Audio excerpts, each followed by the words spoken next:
The morning sun cast long shadows across the marble steps of the Grand Palace Hotel as Marcus Thompson adjusted his security uniform for what he thought would be another routine day.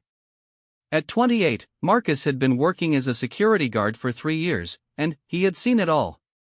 Rich guests throwing tantrums over room service delays, celebrities demanding special treatment, and business moguls treating staff like invisible servants. But nothing could have prepared him for what was about to unfold on this seemingly ordinary Tuesday morning. Marcus came from a small town in Ohio where his father worked double shifts at a steel mill and his mother cleaned houses to make ends meet.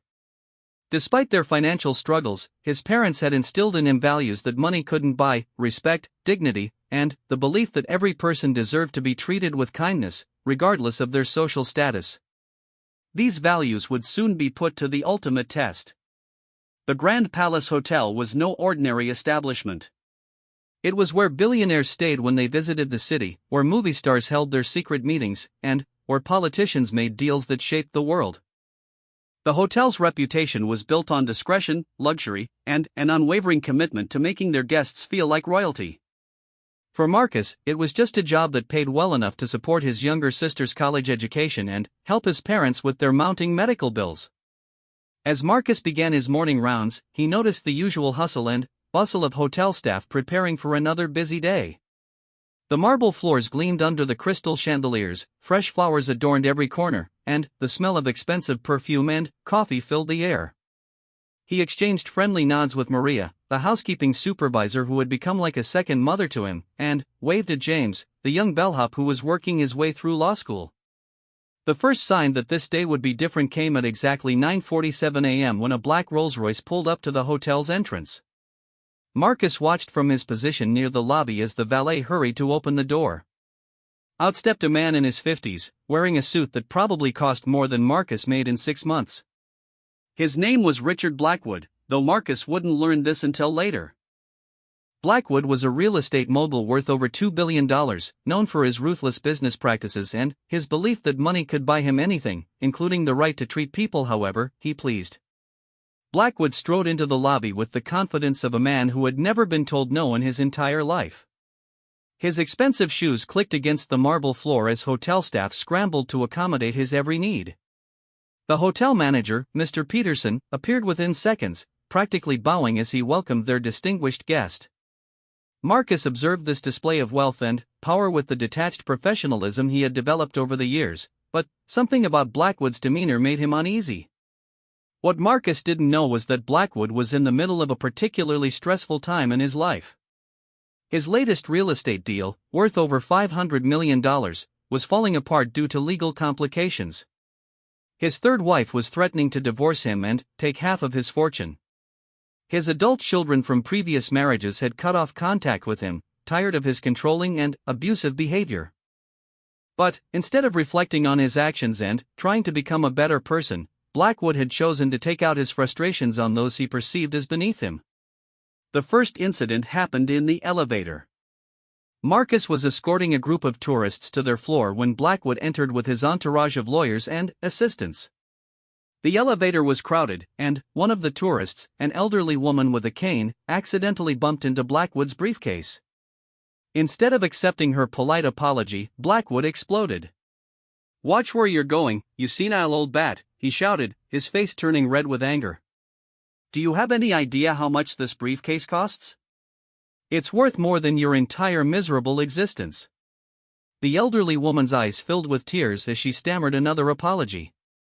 Her husband, equally elderly and frail, tried to comfort her while the other tourists looked on in shock. Marcus felt his jaw clench as he witnessed this display of cruelty, but he knew he had to maintain his professional composure. Hotel policy was clear: guests were always right, even when they were clearly wrong. "Sir," Marcus said in his calmest voice, "I'm sure it was just an accident. Mrs. Johnson here didn't mean any harm." Blackwood turned his attention to Marcus for the first time, looking him up and down with the kind of disdain usually reserved for something unpleasant stuck to the bottom of one's shoe. "And who exactly are you to speak to me? You're nothing but a rent-a-cop in a cheap uniform. Know your place." The elevator reached the tourists' floor, and Marcus helped them out, making sure to check on Mrs. Johnson, who was still visibly shaken by the encounter. As the elevator doors closed, he could hear Blackwood continuing his tirade about inferior people who didn't know how to behave around their betters. The second incident occurred later that morning in the hotel restaurant. Marcus was making his rounds when he heard shouting coming from the main dining room. He quickly made his way over to find Blackwood berating a young waitress named Sophia. Sophia was a college student from El Salvador who was working at the hotel to pay for her education and send money back to her family.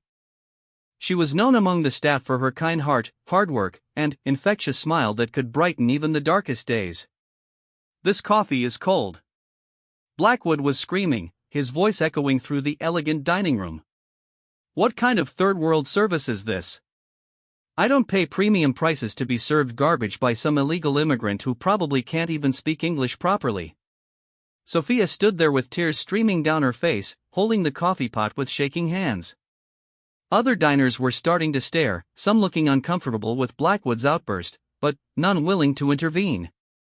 The restaurant manager appeared, frantically apologizing and promising to fix whatever was wrong. Marcus had heard enough. This wasn't just about bad customer service anymore, this was about human dignity. Sophia was one of the hardest working people he knew, and she certainly didn't deserve to be treated like this. He approached the table with measured steps, his training kicking in as he tried to defuse the situation. "Sir, I'm sure we can resolve this issue quickly and quietly," Marcus said, his voice steady despite the anger building inside him. Blackwood looked up from his verbal assault on Sophia and fixed his cold, gray eyes on Marcus. "You again? I thought I told you to know your place. This doesn't concern you, security boy. Go find some real criminals to chase instead of bothering your betters." "Actually, sir, maintaining a peaceful environment for all guests and staff is exactly my job," Marcus replied, still maintaining his professional tone despite every instinct telling him to give Blackwood a piece of his mind. For a moment, Blackwood seemed taken aback by Marcus's calm confidence. He wasn't used to being challenged, especially not by someone he considered to be so far beneath his social status. But his surprise quickly turned to rage. "Do you have any idea who I am?" Blackwood hissed, standing up from his chair and getting uncomfortably close to Marcus. "I could buy and sell this entire hotel 10 times over. I could have you fired with a single phone call. I could ruin your pathetic little life without even breaking a sweat." The dining room had gone completely silent now. Even the kitchen staff had stopped what they were doing to listen to the confrontation. Sophia had managed to compose herself somewhat, but she was still visibly shaken. The restaurant manager looked like he was about to have a heart attack, clearly torn between protecting his staff and keeping their wealthy guest happy. Marcus took a deep breath and made a decision that would change everything. He looked Blackwood straight in the eyes and spoke in a voice that was quiet but carried to every corner of the silent dining room. "Sir, I don't care if you own the moon and the stars. That doesn't give you the right to treat people like they're less than human. Sophia here is a good person who works hard and deserves respect. Everyone in this room deserves respect. Your money doesn't change that." The silence that followed was deafening. Blackwood's face went through several shades of red before settling on a deep purple that suggested he was either about to explode or have a stroke. The other diners sat frozen in their seats, watching this confrontation between wealth and principle unfold before their eyes. What happened next would become the stuff of hotel legend. Instead of backing down or apologizing, Blackwood did something that no one expected. He smiled. It wasn't a pleasant smile, but the cold, calculating smile of a predator who had just spotted easy prey. "Very well," Blackwood said in a voice that was barely above a whisper but somehow more menacing than all his previous shouting. "You want to play the hero? Let's see how that works out for you." He pulled out his phone and made a call that would set in motion a series of events that none of them could have anticipated. As he spoke in hushed tones to whoever was on the other end of the line, Marcus felt a chill run down his spine. He had stood up for what was right, but he was beginning to realize that doing the right thing sometimes came with consequences he wasn't prepared for. The restaurant slowly returned to its normal buzz of conversation as Blackwood finished his call and sat back down, acting as if nothing had happened. He even accepted a fresh cup of coffee from Sophia with exaggerated politeness, though the malicious glint in his eyes suggested that this was far from over. Marcus completed his rounds, checking on Sophia to make sure she was okay and reassuring the other staff members who had witnessed the confrontation. But, throughout the rest of his shift, he couldn't shake the feeling that he had just painted a target on his back. Blackwood's parting words kept echoing in his mind, "Let's see how that works out for you." As his shift ended and Marcus prepared to leave the hotel, he reflected on the events of the day. He had joined the security team to protect people and maintain order, but he had never imagined that the biggest threat to people's dignity and well-being would come from the very guests he was supposed to protect. He thought about his parents' teachings about standing up for what's right, regardless of the cost. He thought about Sophia's tears and Mrs. Johnson's humiliation. He thought about all the other service workers who faced this kind of treatment every day with no one to stand up for them. What Marcus didn't know was that Blackwood's phone call had been to his personal assistant, instructing her to compile a complete dossier on one Marcus Thompson, security guard. Within hours, Blackwood would know everything about Marcus's life, his family's financial struggles, his sister's college plans, his parents' medical bills, and every vulnerability that could be exploited. Blackwood was a man who believed in total warfare, and if a mere security guard wanted to challenge him, he would learn just how expensive principles could be. As Marcus walked to the bus stop, he passed a newspaper stand where the evening edition was already out. The headline read, "Local real estate mogul announces major development project." Below it was a photo of Richard Blackwood, smiling confidently at the camera. Marcus didn't know it yet, but that development project was about to destroy his neighborhood, and his confrontation with Blackwood had just made him the prime target in a war he never wanted to fight. The battle lines had been drawn, and neither man would back down. What had started as a simple matter of treating people with respect was about to become something much bigger, something that would test not only Marcus's resolve but also his faith in the idea that good could triumph over evil, that principles were worth more than money, and that sometimes one person standing up for what's right could make all the difference in the world. But that was tomorrow's fight. Tonight, Marcus just wanted to go home to his small apartment, call his sister to check on her studies, and try to forget about the look in Richard Blackwood's eyes when he had promised that this wasn't over. Unfortunately for Marcus, some promises are impossible to forget, especially when they come from men who have never learned the meaning of the word no. Marcus woke up the next morning with an uneasy feeling in his stomach. He had tossed and turned all night, unable to shake the memory of Richard Blackwood's cold smile and ominous promise. As he got dressed for work, he tried to convince himself that he was overreacting. After all, what could one angry hotel guest really do to him? He was just a security guard who had stood up for his co-workers. Surely that wasn't enough to warrant any serious retaliation. His phone buzzed with a text from his sister, Emma, who was in her final year studying pre-med at the state university. "Thanks for the tuition money, big brother. You're the best. Can't wait to graduate and start paying you back." The message brought a smile to Marcus's face, reminding him why he worked so hard. Emma had always been the smart one in the family, and her dream of becoming a doctor was finally within reach. He wasn't about to let some billionaire bully intimidate him into abandoning his principles. When Marcus arrived at the Grand Palace Hotel, he immediately noticed that something was different. The usual friendly greetings from his co-workers were replaced by nervous glances and hushed conversations that stopped whenever he approached. Even James, the bellhop, who normally chatted with him about sports and current events, seemed to be avoiding eye contact. It wasn't until he reached the security office that Marcus understood why everyone was acting so strangely. His supervisor, Captain Rodriguez, was waiting for him with a grim expression on his weathered face. Rodriguez was a former police officer who had always been fair and supportive of his team.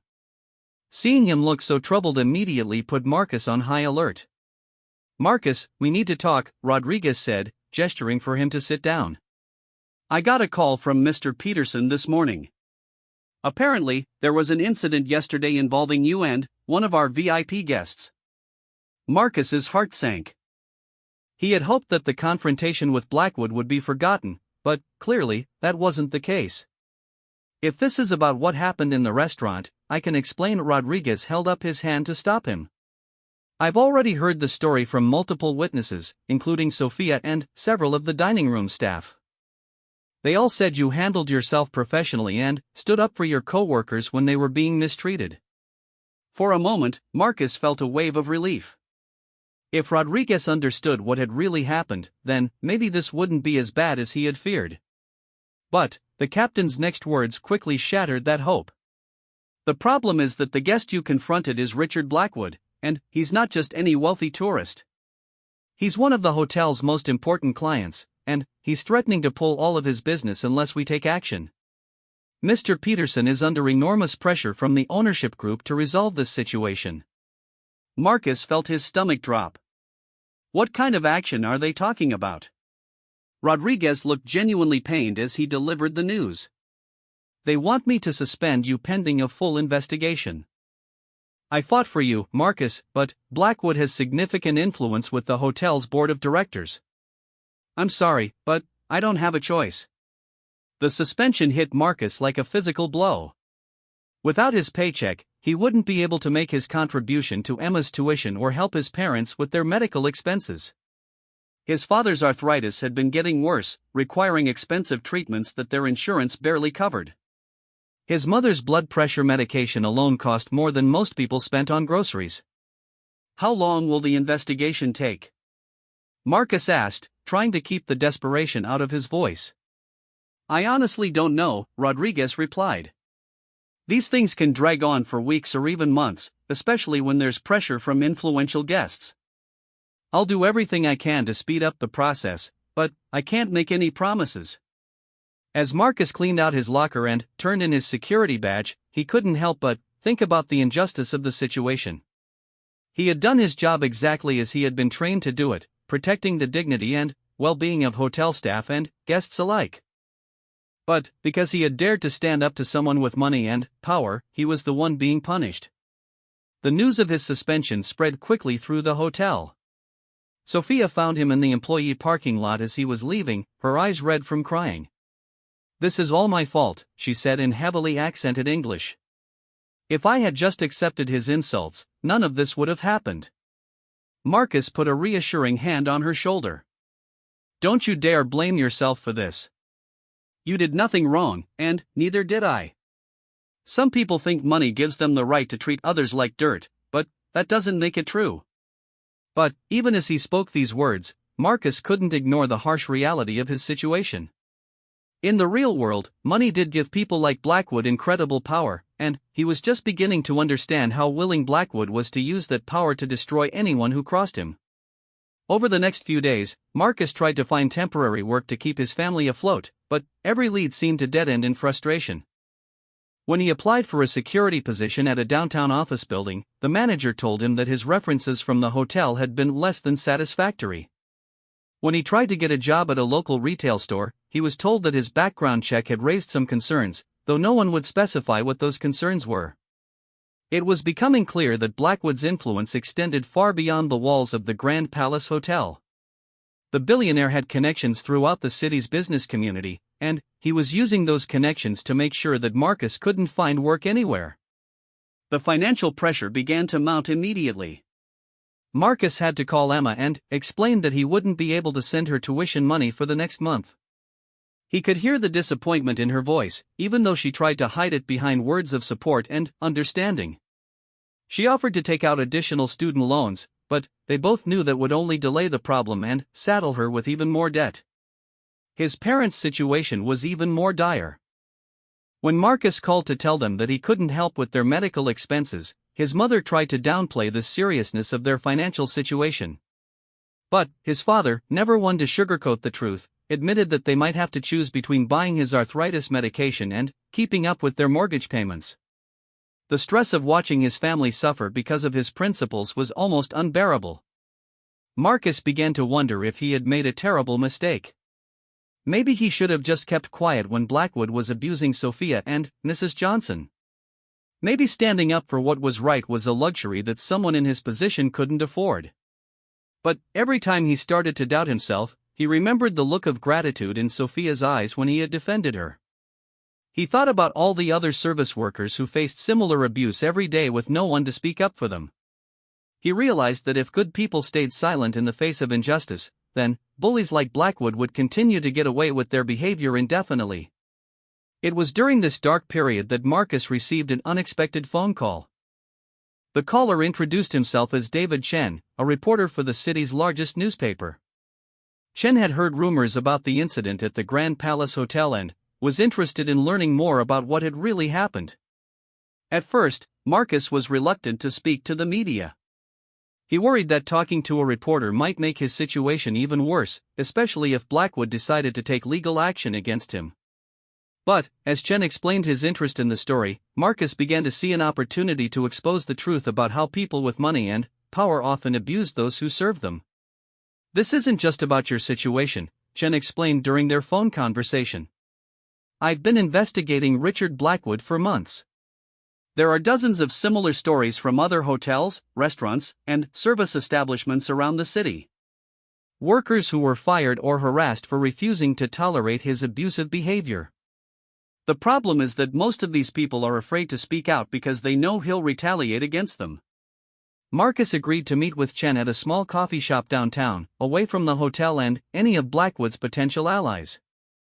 As they sat across from each other in a quiet corner booth, Marcus told his story in detail, explaining not just what had happened but why he had felt compelled to intervene.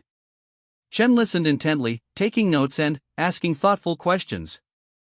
He was particularly interested in the pattern of retaliation that Marcus had experienced since the incident. The systematic effort to prevent him from finding other work, the mysterious problems with his references, and the way his suspension had been handled all pointed to a coordinated campaign to punish him for standing up to Blackwood. "What you're describing is textbook intimidation," Chen said. "Blackwood has used similar tactics against other people who have crossed him. Business partners who refused to go along with unethical deals, journalists who investigated his practices, even city officials who wouldn't approve his development projects. He has a reputation for being utterly ruthless when it comes to getting revenge." As their conversation continued, Chen shared some of the information he had uncovered during his investigation. Blackwood's real estate empire was built on a foundation of intimidation, bribery, and exploitation. He had a history of forcing small businesses out of neighborhoods so he could buy their properties at below-market prices. He had been accused of discriminating against minority tenants in his rental properties. He had even been investigated for tax evasion, though no charges had ever been filed due to his team of expensive lawyers. "The problem is that people are too afraid to speak out against him," Chen explained. "He has too much money, too much influence, and too many ways to make life difficult for anyone who opposes him.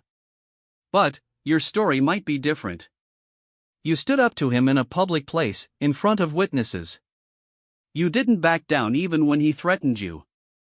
That takes real courage." Marcus felt a mixture of pride and fear as he listened to Chen's words. He was proud that he had done the right thing, but he was also terrified about what Blackwood might do next if his story became public. The billionaire had already demonstrated his willingness to use his power to destroy Marcus's livelihood. What would he do if he felt that his reputation was being threatened? But, as Marcus thought about his family's struggles and the injustice of his situation, he realized that he had already lost everything he could afford to lose. His job was gone, his ability to find new employment had been compromised, and his family was suffering because of his principles. At this point, what did he have left to lose? "If I agree to let you publish this story, what kind of protection can you offer me and my family?" Marcus asked. Chen was honest about the limitations of what he could do. "I can't promise that there won't be retaliation, but I can promise that your story will be told fairly and accurately. Sometimes, shining a light on this kind of behavior is the best way to stop it. And you won't be alone. I've been in contact with some of the other people Blackwood has targeted. If enough voices speak out together, it becomes much harder for him to silence all of them." Marcus spent the rest of that evening thinking about Chen's proposal. He called his sister and his parents, explaining the situation and asking for their advice. Emma was immediately supportive, telling him that she was proud of him for standing up for what was right and that she would rather take out student loans than see him compromise his principles. His parents were more cautious, worried about the potential consequences of challenging someone as powerful as Blackwood, but they ultimately supported his decision to tell his story.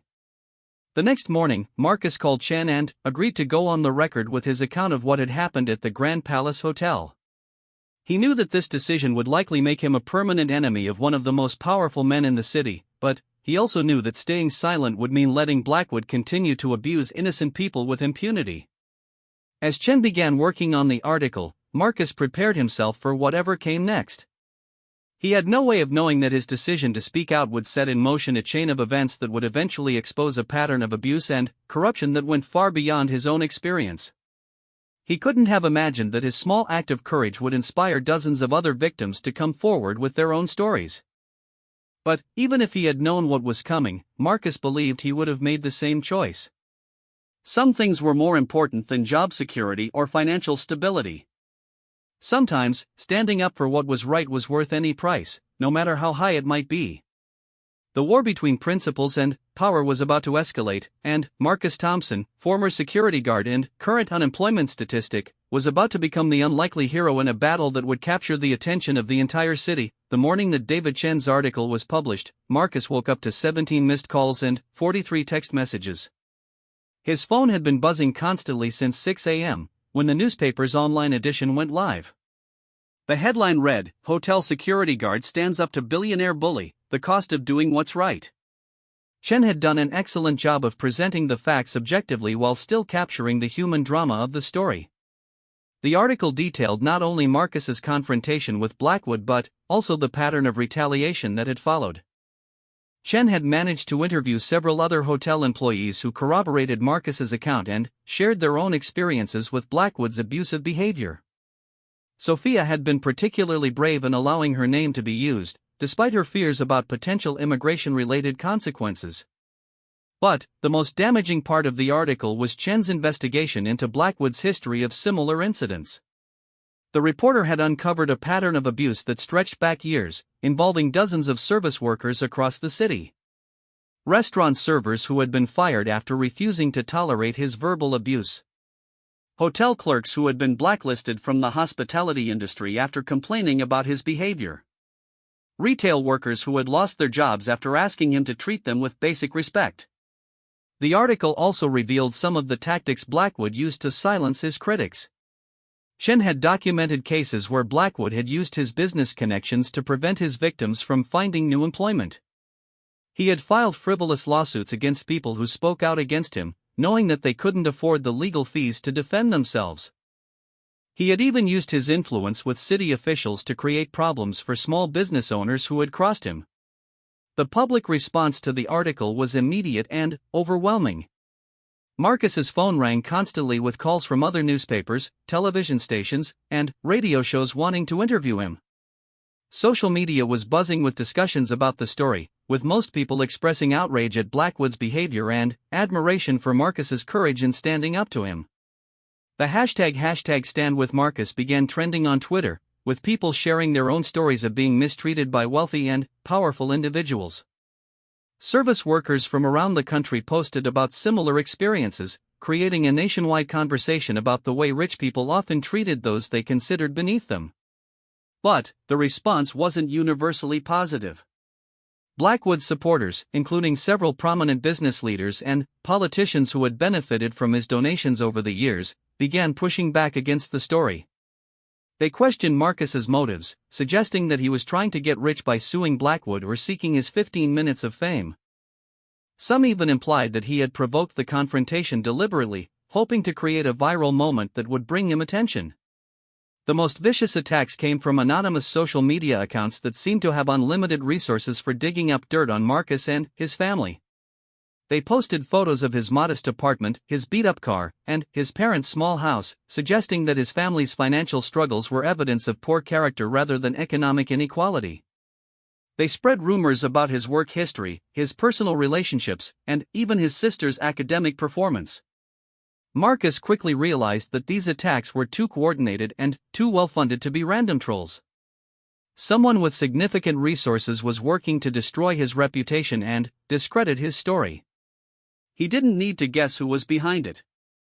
The pressure on Marcus intensified when Blackwood's lawyers sent him a cease and desist letter, threatening to sue him for defamation if he continued to make false and malicious statements about their client. The letter was clearly designed to intimidate him into silence, but it had the opposite effect. Marcus was more convinced than ever that his story needed to be told, especially since Blackwood's response proved that he was worried about the truth coming out. Meanwhile, the article was having a significant impact on Blackwood's business empire. Several major corporations announced that they were reviewing their relationships with his companies. The mayor's office launched an investigation into allegations that Blackwood had used his political connections to influence city planning decisions. Most importantly, dozens of other victims began coming forward with their own stories, emboldened by Marcus's courage to speak out. One of the most powerful of these new voices was Margaret Williams, a 60-year-old former hotel manager who had been working in the hospitality industry for over 30 years. Margaret had been fired from her position at an upscale resort after refusing to accommodate Blackwood's demand that she remove all Hispanic employees from his floor during his stay. She had kept quiet about the incident for years, fearing that speaking out would end her career, but Marcus's story had inspired her to finally tell the truth. Margaret's account was particularly damaging because she had documentation to support her claims. She had kept copies of the emails and text messages that Blackwood's assistant had sent, explicitly requesting that only white employees be assigned to serve their VIP guest. She also had recorded conversations with her former supervisor, who had pressured her to comply with Blackwood's racist demands. As more stories emerged, a clear pattern began to take shape. Blackwood didn't just abuse service workers, he actively sought to humiliate and degrade them as a way of asserting his dominance. He seemed to take particular pleasure in targeting women, minorities, and immigrants, apparently believing that they were less likely to fight back against his mistreatment. The stories were heartbreaking in their similarity. A young African-American bellhop who had been forced to apologize for looking suspicious when he delivered room service to Blackwood's suite. A Muslim housekeeping supervisor who had been ordered to remove her hijab because it offended Blackwood's sensibilities. An elderly maintenance worker who had been verbally abused for taking too long to fix a minor problem in Blackwood's bathroom. Each news story added to the mounting evidence that Blackwood's behavior wasn't just a matter of having a bad day or being under stress. This was a systematic pattern of abuse that had been going on for years, enabled by a culture of wealth and privilege that protected rich people from the consequences of their actions. The media attention also brought unexpected support for Marcus from some surprising quarters. Several prominent business leaders who had no connection to Blackwood spoke out in support of Marcus's actions. A group of hotel industry executives released a joint statement condemning abusive guest behavior and pledging to better protect their employees from mistreatment. Even more surprisingly, some of Blackwood's former business partners began to distance themselves from him. Marcus learned that several major real estate deals were falling through as investors became nervous about being associated with someone whose reputation was rapidly becoming toxic. The support that meant the most to Marcus, however, came from his fellow service workers. He received hundreds of letters and emails from hotel employees, restaurant servers, retail clerks, and other working people who thanked him for standing up for their dignity. Many shared their own stories of mistreatment and expressed gratitude that someone had finally been willing to speak out against the kind of abuse they faced every day. One letter that particularly moved Marcus came from a young woman named Jennifer who worked as a server at an upscale restaurant downtown. She wrote about how Blackwood had reduced her to tears during a business dinner, berating her for not being pretty enough to serve his table and demanding that she be replaced with someone more attractive.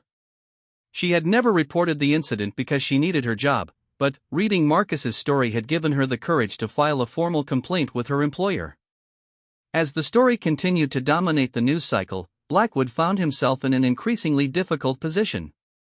His usual tactics of intimidation and retaliation weren't working because too many people were speaking out simultaneously. He couldn't blacklist every service worker in the city, and he couldn't sue everyone who was telling their story without drawing even more negative attention to himself. For the first time in his life, Blackwood was facing real consequences for his behavior. His company's stock price was dropping as investors became worried about the reputational damage. Several of his most important business relationships were in jeopardy. Even his social standing in the city's elite circles was beginning to suffer as people started to question whether association with him was worth the risk to their own reputations. But Blackwood was not the type of man to accept defeat gracefully. Instead of acknowledging his wrongdoing and trying to make amends, he doubled down on his attacks against Marcus and the other people who had spoken out against him. He hired a team of private investigators to dig up dirt on his critics, hoping to find something that would discredit their stories. The private investigators focused particularly on Marcus, conducting surveillance on him and his family, interviewing his former co-workers and classmates, and even going through his trash looking for anything that could be used against him. They contacted Emma's professors at college, claiming to be conducting a routine background check but actually fishing for negative information about her academic performance or personal behavior. The harassment escalated when Marcus began receiving anonymous phone calls at all hours of the day and night. The callers would threaten him and his family, warning him to stop talking to the media or face serious consequences. Someone vandalized his car, scratching Liar into the paint and slashing his tires. His parents received similar threats, and his mother became so frightened that she was afraid to leave their house. Despite the intimidation campaign, Marcus refused to back down. If anything, Blackwood's increasingly desperate attempts to silence him only strengthened his resolve to keep fighting. He realized that if someone as powerful as Blackwood was working so hard to destroy him, it meant that his story was having a real impact. The turning point came when one of Blackwood's own employees came forward with information that would change everything. Sandra Martinez had worked as Blackwood's personal assistant for over 5 years, and she had seen firsthand how he treated the people who served him. She had kept detailed records of his behavior, initially for her own protection but, eventually as evidence of what she knew was systematic abuse. Sandra's decision to speak out was prompted by her conversation with her teenage daughter, who had read Marcus's story and asked her mother if she had ever witnessed that kind of behavior in her work. Sandra realized that she couldn't look her daughter in the eye and claim ignorance about her boss's actions. If she wanted to raise her daughter to stand up for what was right, she had to be willing to do the same. The information that Sandra provided to David Chen and his team of investigative reporters was devastating. She had recordings of Blackwood making racist and sexist comments about service workers. She had emails where he explicitly instructed his staff to make life difficult for employees who had disrespected him.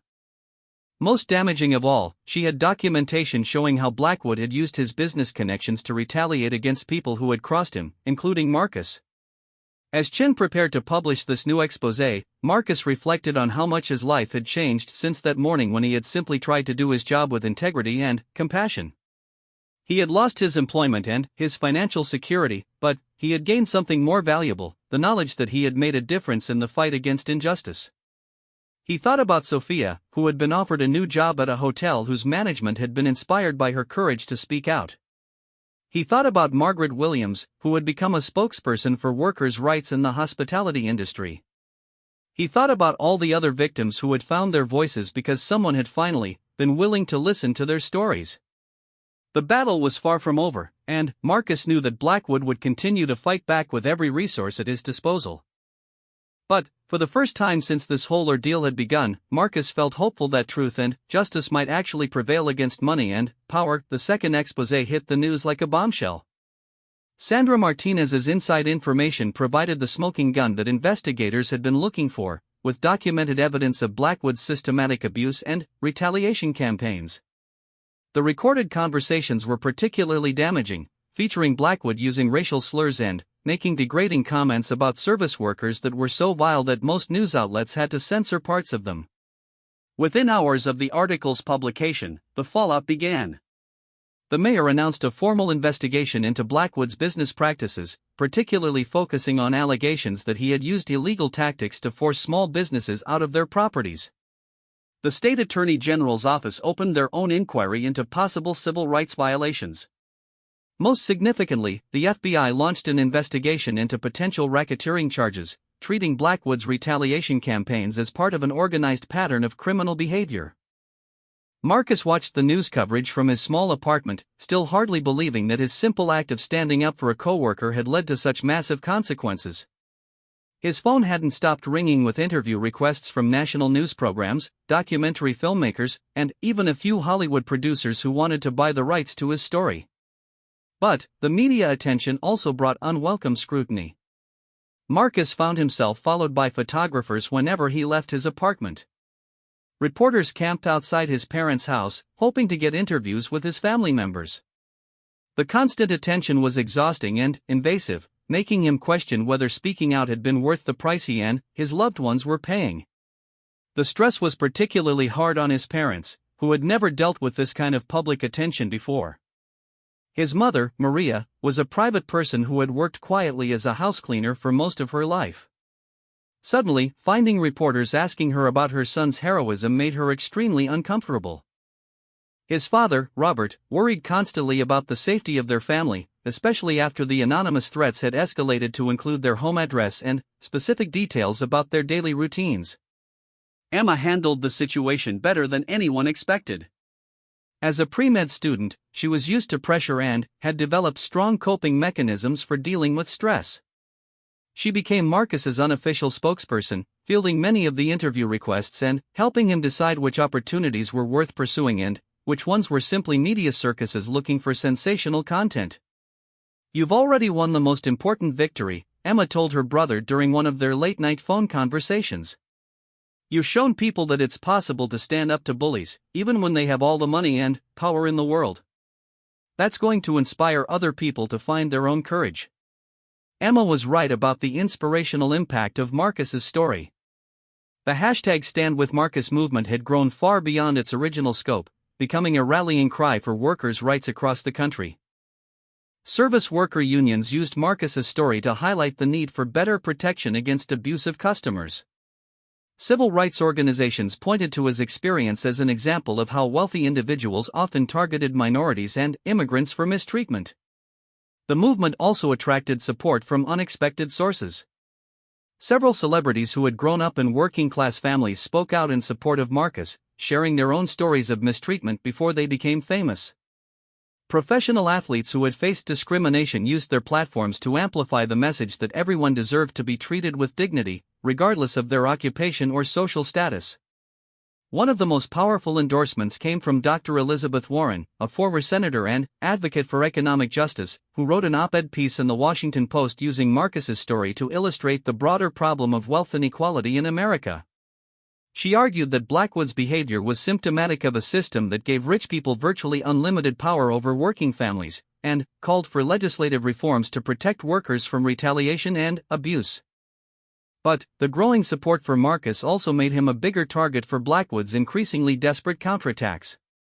The billionaire hired a crisis management firm that specialized in destroying the credibility of people who threatened their clients' interests. They began spreading false stories about Marcus's background, claiming that he had a history of violence and had been fired from previous jobs for misconduct. The smear campaign was sophisticated and well-funded, using fake social media accounts, paid influencers, and even some legitimate media outlets that had been fed misleading information. They portrayed Marcus as an opportunist who was trying to get rich by destroying an innocent businessman's reputation. They questioned his motives, his character, and even his mental stability. The attacks became personal and cruel, targeting not just Marcus but his entire family. Anonymous accounts posted photos of Emma at college, suggesting that she was somehow involved in a conspiracy against Blackwood.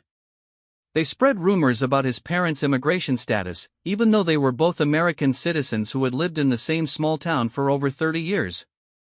The harassment reached a new level when someone leaked Marcus's home address online, along with false claims that he was dangerous and should be avoided. This led to a terrifying incident when a group of strangers showed up at his apartment building, shouting threats and demanding that he come outside to face them. Marcus had to call the police, who eventually dispersed the crowd but couldn't do much to prevent similar incidents in the future. The constant stress and harassment began to take a serious toll on Marcus's mental health. He found it difficult to sleep, constantly worried about the safety of his family. He lost weight and began experiencing panic attacks whenever he heard unexpected noises or saw unfamiliar people near his building. For the first time since this whole ordeal began, he seriously considered whether he should just disappear from public view and hope that Blackwood would eventually lose interest in destroying him. It was during this dark period that Marcus received a call that changed his perspective on everything that was happening. The caller was Robert Chen, David Chen's father and a retired civil rights lawyer who had spent decades fighting against powerful people who abused their position to harm others. "I've been following your story," the elder Chen told Marcus. "What you're going through right now is exactly what Blackwood wants. He's trying to break you down, make you regret speaking out, and convince other people that challenging him isn't worth the cost. But if you give up now, he wins, and every person he abuses in the future will suffer because you weren't strong enough to see this through." Chen's words stung, but they also reminded Marcus of why he had started this fight in the first place. It wasn't about getting revenge against Blackwood or becoming famous for standing up to a bully. It was about protecting people like Sophia, like Mrs. Johnson, like all the other service workers who faced abuse and mistreatment every day with no one to defend them. The conversation with Robert Chen also led to an important development in Marcus's legal situation. Chen offered to represent Marcus pro bono, using his decades of experience in civil rights law to protect him from Blackwood's retaliation campaign. More importantly, Chen began exploring the possibility of filing a lawsuit against Blackwood for his pattern of discriminatory behavior and illegal retaliation. "What Blackwood has done to you and the other victims goes far beyond simple rudeness or bad customer behavior," Chen explained during their first formal meeting. "He's engaged in systematic harassment based on race, gender, and economic status. He's used his economic power to interfere with people's employment and livelihood. These are federal civil rights violations, and we have the evidence to prove it thanks to Sandra Martinez and the other whistleblowers who have come forward." The prospect of taking legal action against Blackwood was both exciting and terrifying for Marcus. On one hand, it offered the possibility of holding the billionaire accountable for his actions and providing some measure of justice for all the people he had harmed. On the other hand, it meant escalating the conflict and potentially exposing himself and his family to even more retaliation. Chen was honest about the challenges they would face. Blackwood had virtually unlimited resources to fight the lawsuit, including teams of expensive lawyers who would use every possible tactic to delay, discredit, and destroy their case. The legal process could take years, during which time Marcus would continue to be a target for harassment and intimidation. But Chen also explained that they wouldn't be fighting alone. Several other victims had expressed interest in joining a class action lawsuit against Blackwood. Civil rights organizations were offering their support and resources.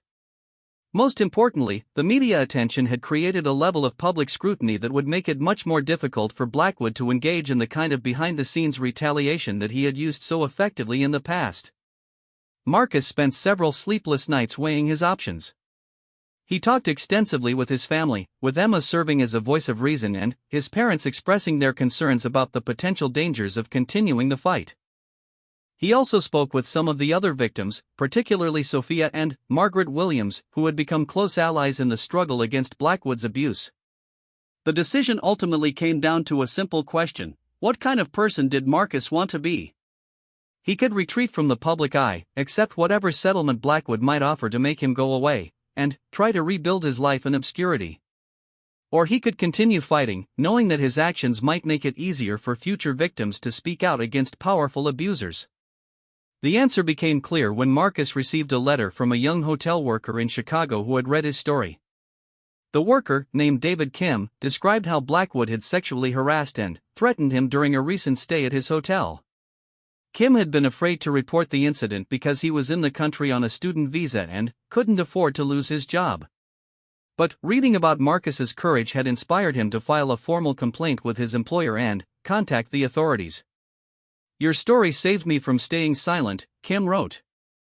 "I realized that if I didn't speak up, Blackwood would just keep hurting people like me who feel like they have no power to fight back. Thank you for showing me that standing up for yourself is worth the risk." Similar letters and messages poured in from around the country, each one representing someone who had found their voice because Marcus had been willing to use his.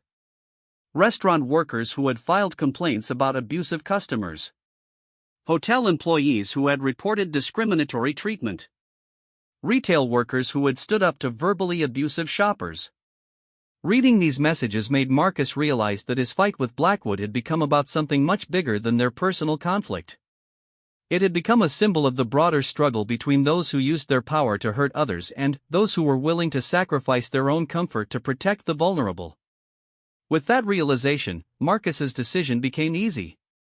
He called Robert Chen and formally agreed to proceed with the class action lawsuit against Blackwood. He also committed to continuing his media appearances and speaking engagements, using his platform to raise awareness about the abuse that service workers faced every day.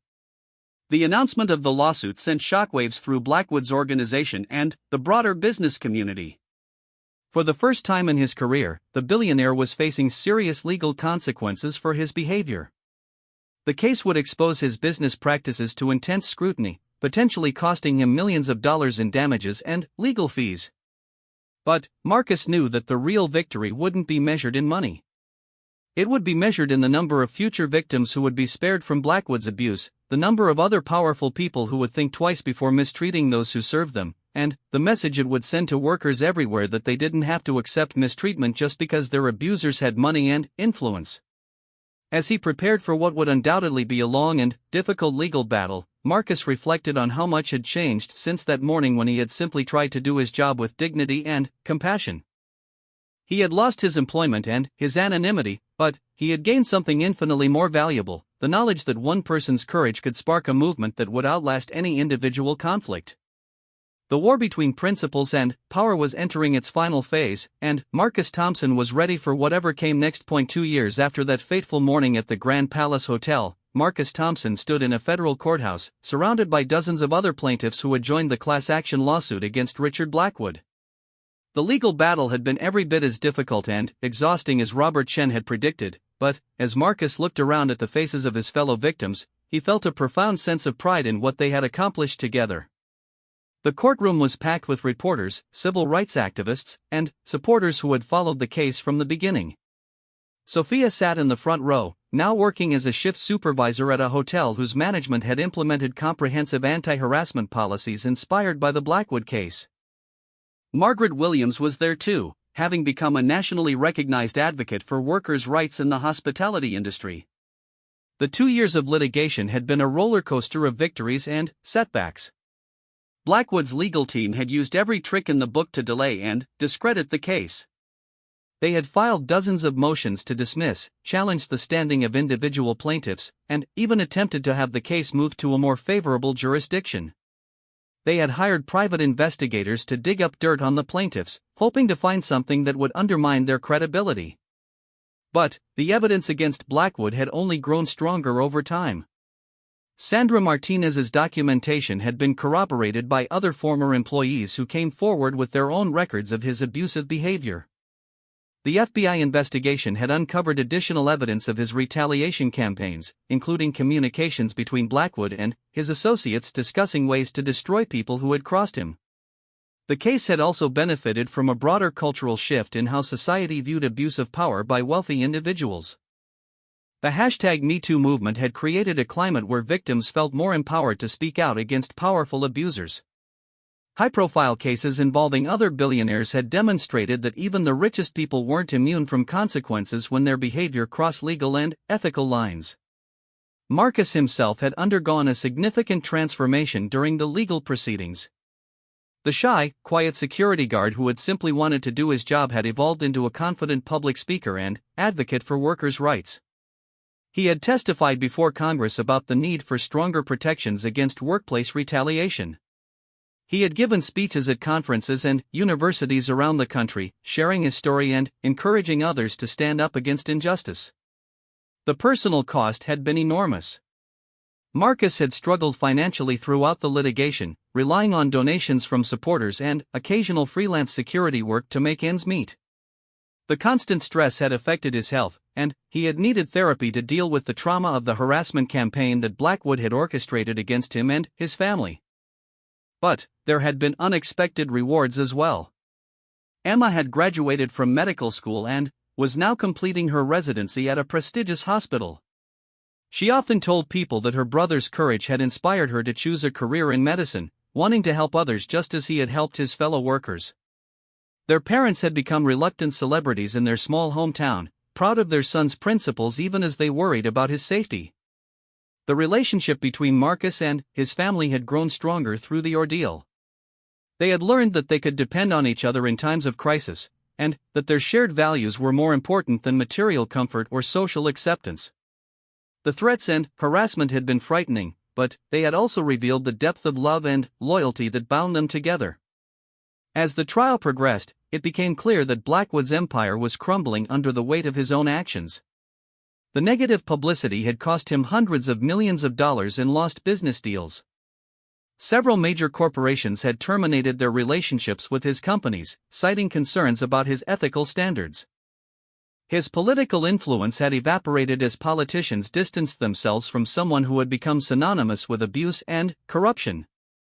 The most significant blow had come when the Internal Revenue Service launched an investigation into Blackwood's tax affairs, prompted by evidence uncovered during the civil rights case. The IRS had discovered a complex web of offshore accounts and shell companies that Blackwood had used to hide income and avoid paying taxes. The potential criminal liability from the tax case was far more serious than the civil rights lawsuit, potentially resulting in decades of imprisonment. Faced with mounting legal pressure from multiple directions, Blackwood's advisors had urged him to settle the civil rights case and try to limit the damage to his reputation and business interests. But Blackwood's ego and vindictive nature made it difficult for him to accept defeat, especially to someone he still considered to be beneath his social status. The turning point came when one of Blackwood's own children, his daughter Jennifer from his second marriage, publicly denounced her father's behavior and expressed support for the plaintiffs in the case. Jennifer Blackwood was a successful attorney in her own right, and her statement carried enormous weight with both the media and the legal community. "I've watched my father treat service workers with cruelty and contempt my entire life," Jennifer said in a press conference that shocked the business world. "I always told myself that it wasn't my place to interfere with his behavior, but Marcus Thompson and the other plaintiffs have shown me that silence makes you complicit in abuse. I can't stay silent anymore about the kind of person my father really is." Jennifer's statement was devastating to Blackwood's case because it came from someone who couldn't be dismissed as a disgruntled employee or opportunistic plaintiff. Her inside knowledge of his behavior patterns and her willingness to testify on behalf of the victims effectively ended any hope that Blackwood might have had of winning the case. The final settlement negotiations were conducted in private, but the terms that were eventually announced exceeded everyone's expectations. Blackwood agreed to pay $150 million in damages to the plaintiffs, with Marcus receiving one of the largest individual awards due to the severity of the retaliation he had faced. More importantly, Blackwood was required to implement comprehensive reforms in all of his business operations, including mandatory training for all employees on respectful treatment of service workers and the establishment of an independent oversight board to investigate complaints of abuse. The settlement also included a public apology from Blackwood, something that many legal experts thought would never happen given his history of refusing to admit wrongdoing. The apology was carefully crafted by his lawyers, but it still represented a significant victory for the plaintiffs who had fought for years to hold him accountable for his actions.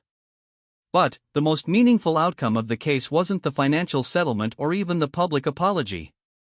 It was the lasting impact that the case had on how society viewed the treatment of service workers.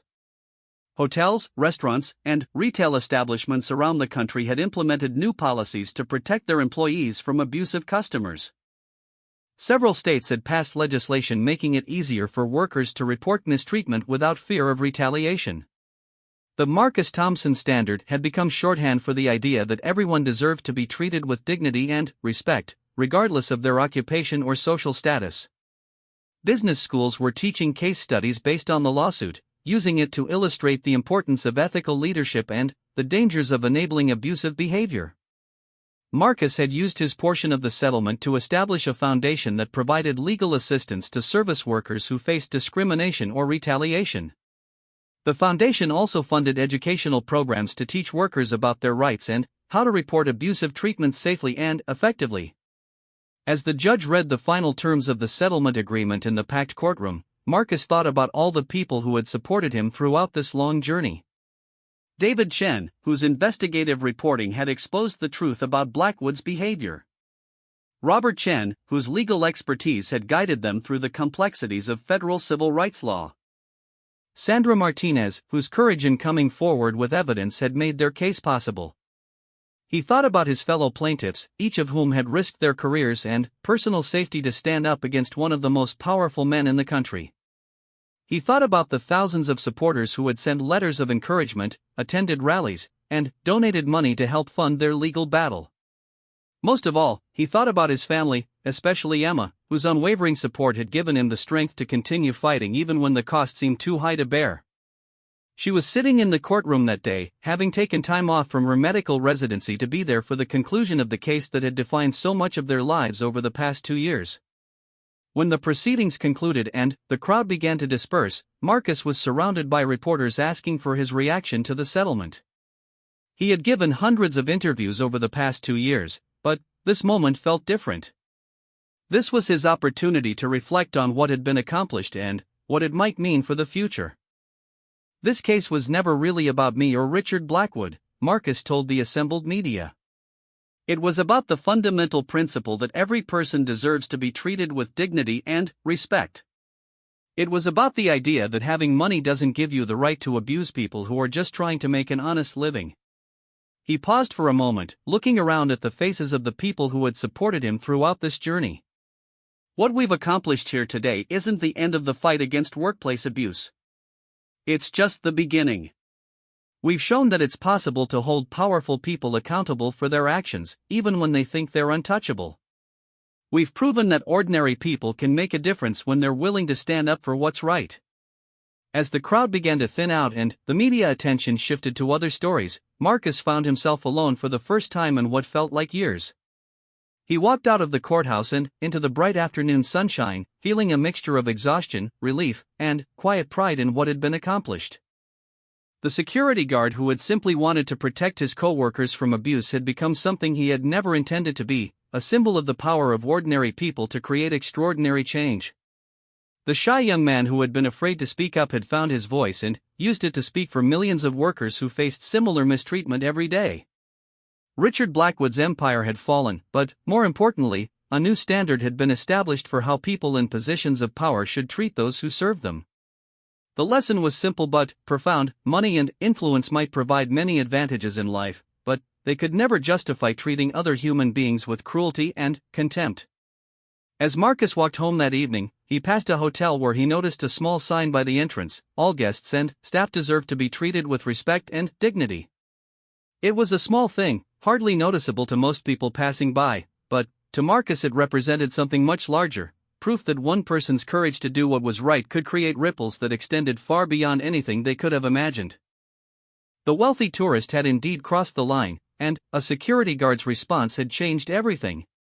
But the real change hadn't been in their individual lives, it had been in the recognition that everyone, regardless of their job or social status, possessed an inherent dignity that no amount of money could take away. Marcus Thompson had started as a security guard just trying to do his job. He had become a catalyst for a movement that would protect workers for generations to come. Sometimes, the most important victories begin with the simplest acts of courage, standing up for what's right, even when the cost seems too high to pay.